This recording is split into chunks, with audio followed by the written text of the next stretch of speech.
মূলত প্রধান বিচারপতি যেটা বলেছেন যে এই যে ডালমে কুচ কালা না পুরো ডালি কালা, তো সেটাও জানতে চেয়েছেন। যাই হোক, তো প্রধান বিচারপতির বেঞ্চে আজকে পুরো শুনানি সম্পূর্ণ হয়নি, আমাদের কলার টার্ন পরের দিন। সুপার নিউমেরিক পোস্ট যেটা ক্রিয়েট করা হয়েছে সেটা after expiry of the panel, যারা প্যানেলে যারা টেন্টেড ক্যান্ডিডেট রয়েছে, যারা ইলিগালি অ্যাপয়েন্টমেন্ট পেয়েছে, তাদের জন্য রাজ্য সরকার সুপার নিউমেরিক পোস্ট তৈরি করেছে, তাও আবার প্যানেল এক্সপায়ার্ড হয়ে যাওয়ার অনেক দিন পরে, যেখানে রাজ্য সরকার নিজেরাই তারা স্বীকার করে নিচ্ছে যে যেখানে ইললিগালিটিস রয়েছে। কিন্তু সুপার নিউমেরিক পোস্ট কী উদ্দেশ্যে তৈরি করা হয়েছে আমরা নিশ্চিতভাবে সেই নিয়ে পরবর্তী শুনানির দিন আমরা আজকে ধরুন বারবার জানতে চেয়েছেন যে এই ওএমআর শিট স্কুল সার্ভিস কমিশনের কাছে আছে কি নেই। স্কুল সার্ভিস কমিশন যদিও বলেছেন যে তাদের কাছে কোনো ওএমআর শিট নেই, তখন আমরা যে আরটিআই অ্যাপ্লিকেশন করেছিলাম সেই আরটিআই রেসপন্সে তারা যে স্কুল সার্ভিস কমিশন যে আরটিআই অ্যান্সার যে দিয়েছে যে ওএমআর শিটগুলো তাদের নিজস্ব ডাটা থেকেই তারা দিয়েছে বলে তারা নিজেরাই উল্লেখ করেছে। মহামান্য বিচারপতি সেগুলো তাদের কাছ থেকে জানতে চান যে তাহলে এই যে আরটিআই রিপ্লাইয়ে আপনারা যে অ্যাপ্লিকেশন করলো তার রিপ্লাইয়ে যে ওএমআর শিট দিলেন, সেই ওএমআর শিটটি কোথা থেকে এসেছে।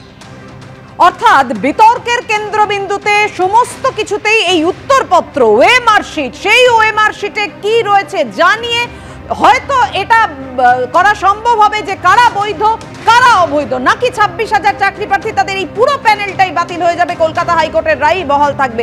অবশ্যই সেদিকে আমাদের নজর থাকবে পরবর্তী শুনানির দিন। কিন্তু এই নিয়ে রাজনৈতিক তরজা একেবারে তুঙ্গে। দেখুন বিজেপি কি বলেছে, পাল্টা তৃণমূলেরই বাকি বক্তব্য। এটার মধ্যে কোনো রাজনৈতিক প্রতিক্রিয়া বা রাজনৈতিক মতামতের কোনো অবকাশ নেই।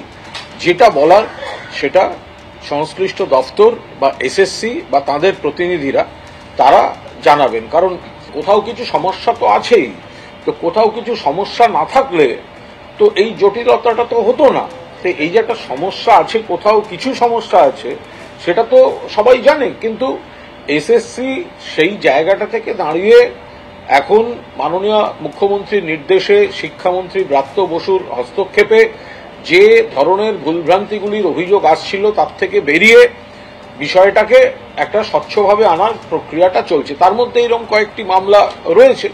তো এখন সেখানে কোথাও যদি কোনো অন্যায় বা ভুল বা অনিয়ম কিছু থাকে সেগুলো যথাযথভাবে চিহ্নিত হবে এবং তার উপর দাঁড়িয়ে আদালত যা বলবেন বা আদালত যা ডাইরেকশন দেবেন এসএসসি তার উপর দাঁড়িয়ে তারা রিয়াক্ট করবেন অথবা তারা তাদের বক্তব্য জানাবেন, তারা বলতে পারবেন। সরকার যেখানে নিজেরাই চাকরি বিক্রি করে, সরকার যেখানে অসৎ কাজ করে এবং অসৎ লোকদের শরণ দেয়, সেখানে আদালতই শেষ ভরসা। অতএব চাকরি বিক্রির সমাধান সরকারের যে কাজ তার ব্যাপারে সুপ্রিম কোর্ট কড়া পদক্ষেপ নিক এবং যারা পয়সার বিনিময়ে অযোগ্য লোকেরা চাকরি পেয়েছে তাদের বাতিল করা হোক এবং যারা এই চাকরি বেচেছে তাদের বিরুদ্ধে কঠোর শাস্তিমূলক ব্যবস্থা নেওয়া হোক। এটাই সারা বাংলার মানুষের আকাঙ্ক্ষা। সুপ্রিম কোর্ট কি পদক্ষেপ নেয় এটাই দেখার অপেক্ষায় আমরা আছি।